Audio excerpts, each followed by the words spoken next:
میں آپ کو سنانے والا ہوں۔ انہوں نے واقعہ سیم لکھا، انہوں نے اس واقعے کا ترجمہ بالکل سیم کیا۔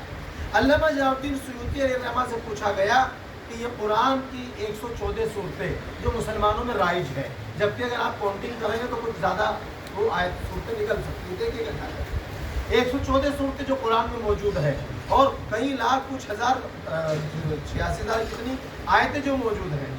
وہ ان کے ایک شاگرد نے پوچھا کہ یہ قرآن جو یہ کہہ رہا ہے کہ یہ ہدایت کرتا ہے متقیوں کو، متقیوں کی پہچان کیا ہے؟ متقیوں کی پہچان کیا ہے؟ تو اس بندے نے پھر دوبارہ سوال کیا کہ کیا متقیوں کی پہچان یہ ہے جو راتوں کو عبادت کرتے ہیں؟ علامہ سیوطی خاموش۔ پھر کیا وہ ہے متقی جو دنوں کو روزہ رکھتے ہیں؟ تمام عبادات کے بارے میں انہوں نے پوچھا، کہا یہ عبادت اپنی جگہ ہے، لیکن متقی کی سب سے بڑی پہچان یہ ہے کہ وہ زندگی میں کبھی کسی کا حق نہیں کھاتا، زندگی میں وہ کبھی کسی کا حق نہیں کھاتا۔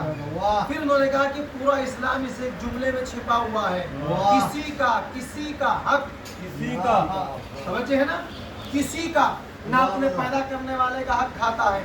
اس کو پتہ لگا کہ اب رات ڈھل رہی، دن نکل رہا، تو اللہ کا اس کے اوپر حق ہے کہ فجر ادا کرو۔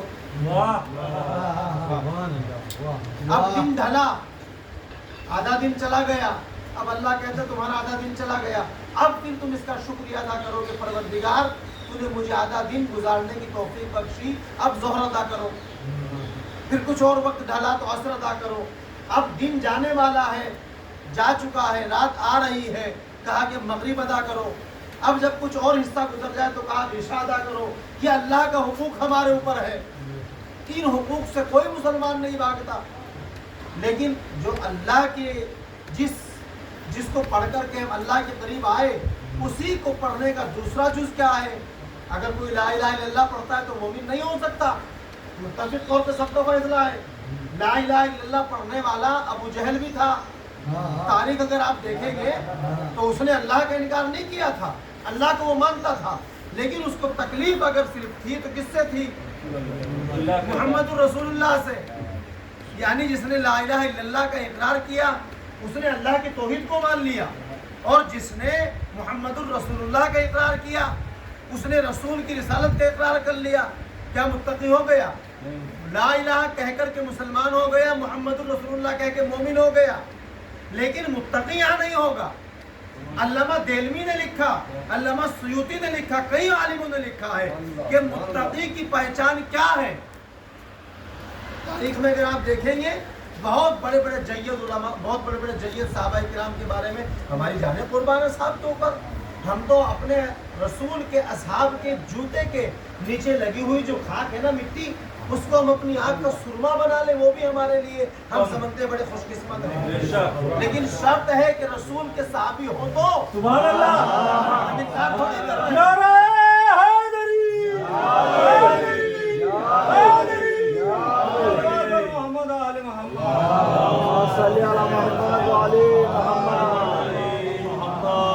جب ہم نے یہ دیکھا تمام اصحاب کی سیرت کو پڑھا، کسی کا تخلص غنی ہے، کسی کا تخلص کچھ ہے، کسی کا کچھ ہے، کسی کا کچھ ہے، ہمیں کوئی انکار نہیں ہے، لیکن قرآن کی پہلی آیت کہہ رہی ھدی للمتقین۔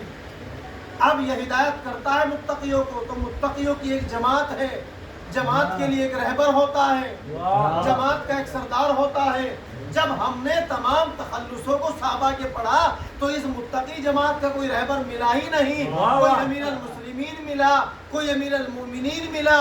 جب ہم نے سیرت مصطفیٰ کو پڑھا تو ہم نے ایک دیکھا کہ رسول نے بتایا علی آپ امام المتقین ہیں۔